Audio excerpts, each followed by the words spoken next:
All right, I'm going to go ahead and get started. So as people are coming in, they can catch up. But thank you for joining me tonight. My name is Alex Sisk, and I am the coordinator of Alumni Events and Volunteer Management. Tonight, we are featuring a very special Centennial Beaker Brief featuring many alumni over the university. So first we'll hear from Chelsea Post. Chelsea is a 2011 graduate and our systems librarian. Chelsea is a valuable staff member on our library's team. After graduating from Eastern, she gained her Master's of Library and Information Science from Drexel University and then found her way back to campus where she's been for the last 7 years. Not only did Chelsea lead the way of a walking tour, but she's made profound research and impact on Eastern's history. In addition to hearing from Chelsea, we'll also hear from Amber Hauser and Morgan Rule. Both are two-time Eastern graduates and currently admissions counselors on campus as well. Both graduated with their bachelor's in business administration in 2023, and they just recently, as of Saturday, walked with their MBAs as well. Amber loved her time so much at Eastern that she came on board as a full-time admissions counselor, as well as Morgan, who's also an all-star on the field hockey team during her undergrad. Both love meeting with prospective families and helping these kids achieve their goals. Part of being an admissions counselor is giving a tour on campus, which comes naturally for these girls as they have an act for storytelling from their years on campus. So tonight we're going to begin a tutorial of the new walking tour and teach you how to kind of use it and see what you can do with it and how to get to it and how it works. And then we'll also hear from these alumni in a bit short video, and then we'll be open for questions. But if I'm going too fast or if you have any questions, feel free to put it in the chat and I can stop and answer along the way. So first we're going to see how the walking tour works. I'm just going to share my screen. So the first thing that you will do if you want to access the walking tour and go through it on your own is you're going to go to the eastern.edu website. And this is the fastest way to get to the library's website. If you just search library in the search bar, then you'll see it comes right up as the first one. And this is the library section on our website. So if you scroll down a little, you'll see continue to library website. So here is our library's website. It is open to alumni. So if you are curious about an article or you want to look something up, you can email either alumni at eastern.edu or the library, and they would be happy to help you navigate this. So for today, we're doing the walking tour. So if you just scroll down, you'll find the archives and special collections to your right. You'll click on that, and then you'll see a variety of centennial options here. There's a lot of history articles. You can figure out when you want to celebrate in person or online with us. And then, of course, there is the walking tour on the left. So this will bring up the walking tour. So there are a couple different options that you can do with it. The first is if you see a specific building that you remember fondly or you want to hear more about, you can click on the actual building and it takes you right to that part of the website. It gives you a little bio and then additionally how to get there on campus and then a picture of the outside that it currently looks like. And then if you scroll down a little longer more, you'll find maybe some historical photos and some current photos. They just renovated that hall, so you'll see a couple of that. And then there's also a little bio on the background and the story of the building. So that's one way. Or if you want to go through the whole history from start to finish and just do basically a normal tour of campus, you can click this green start button and it'll start right at the beginning, right where you drive on into campus, and it's the same thing. And then when you're done that building, you can just hit the next button and it takes you straight to the next building. So then you'll get to the end. So that is a little backstory on how the walking tour works.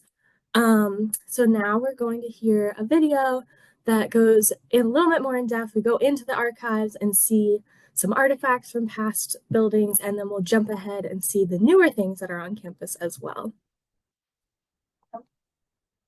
Hello, so my name is Chelsea Post. I'm the systems librarian here at Eastern.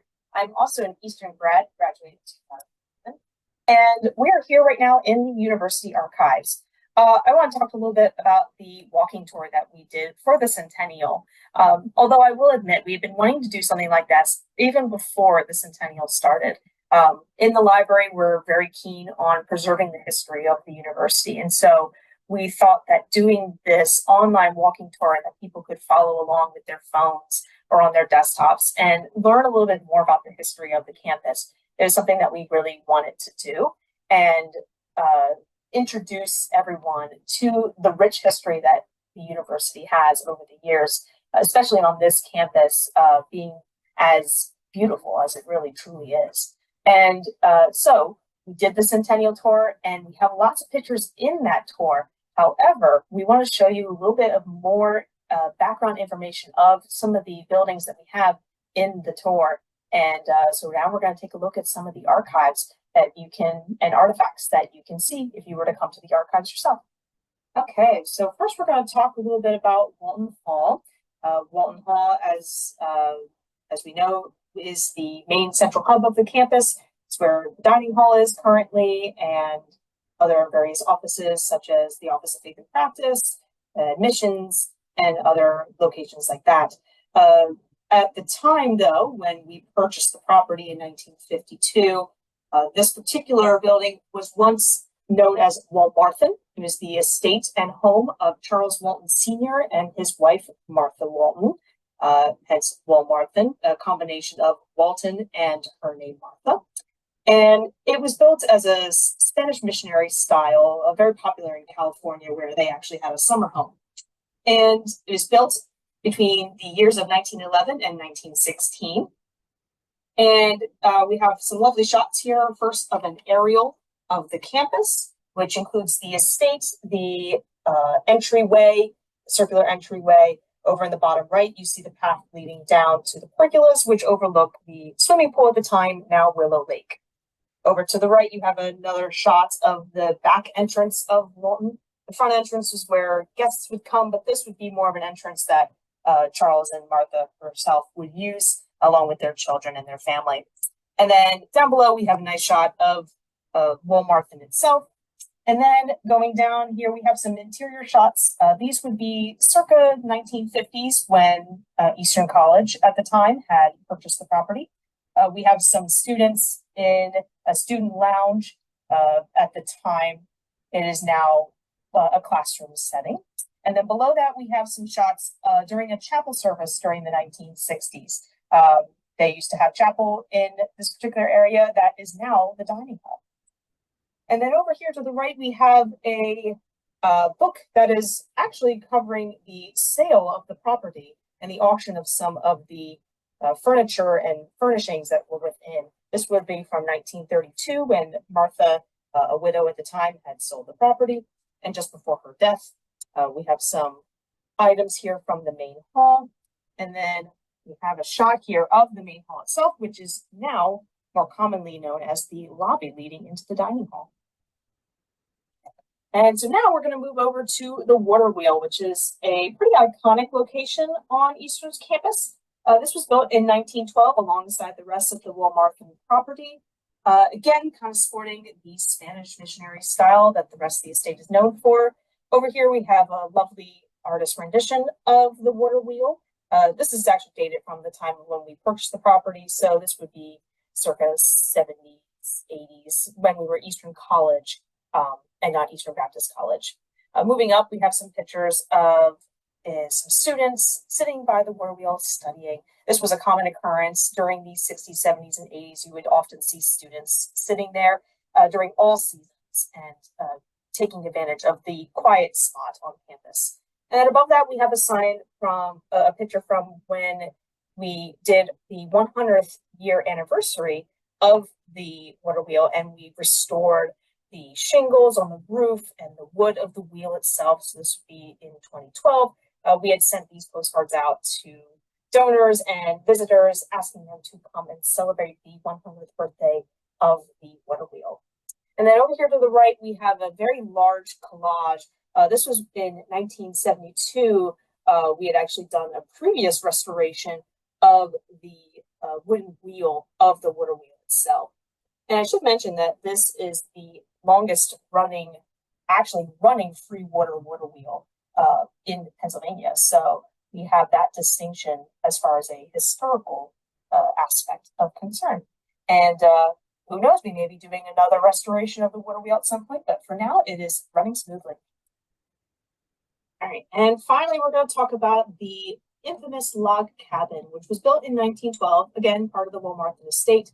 It was originally used as a guest house and preparation house for when people would swim in the lake that is now, that is right outside where it once stood. That would be McGraw Lake, which is to the left when you enter the campus from the gatehouse.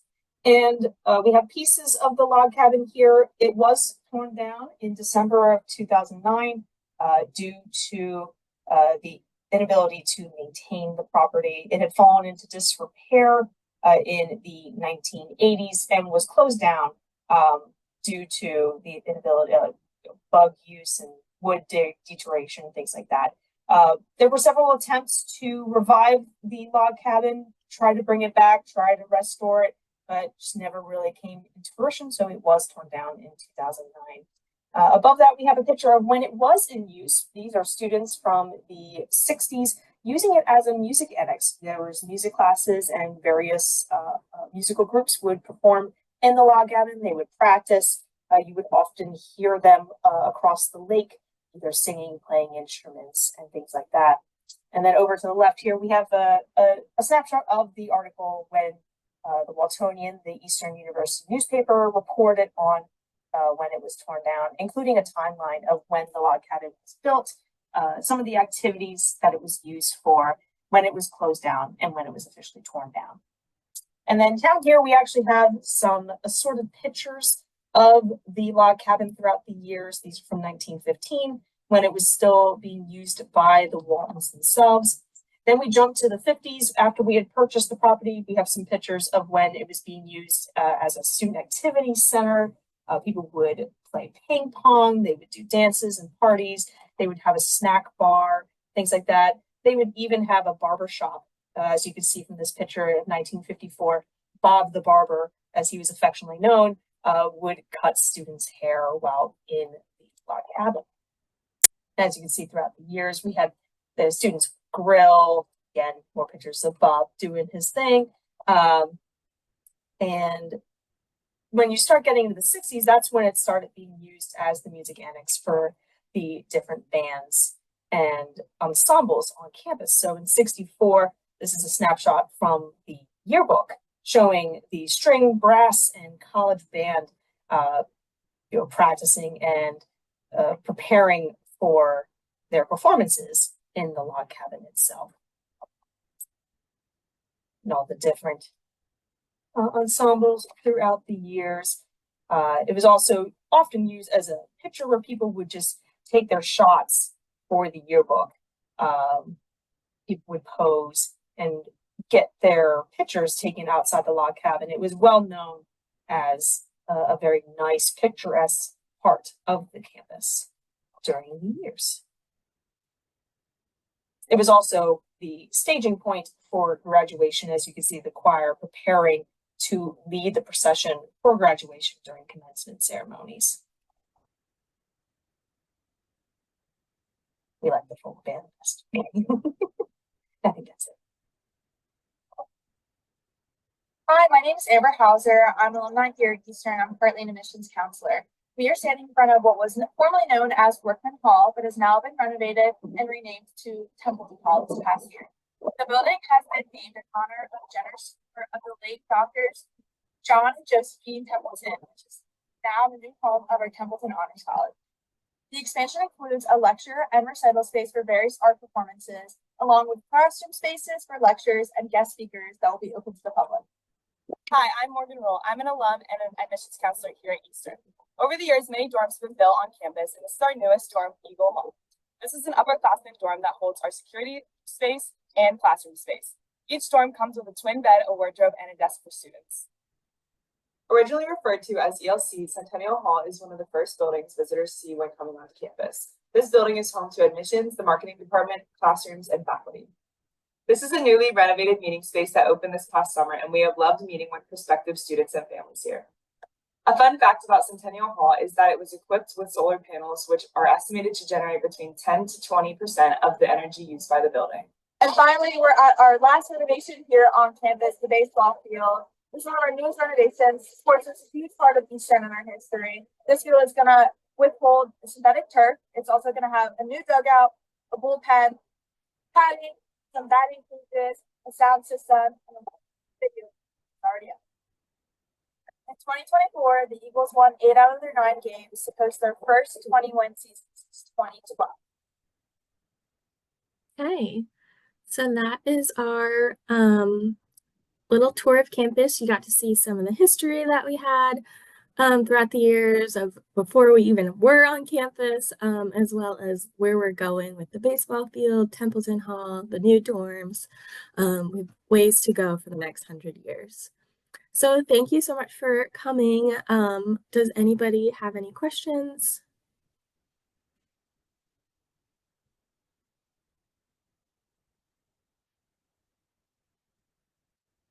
Great. If something does come up or you do have some questions, feel free to reach out to Alumni. Chelsea also is available if you would like to see a specific artifact that you saw in the video, or if you have a question about an artifact that she might have. They love visitors, so you are more than welcome. Just send her an email, and I'll put the email either in the link below, and in the post email as well, so you can reach out to her if you saw anything interesting or have a specific question about campus in general. So that's all we have time for tonight. Thank you so much for joining us, and be on the lookout for our next speaker brief. Have a great night.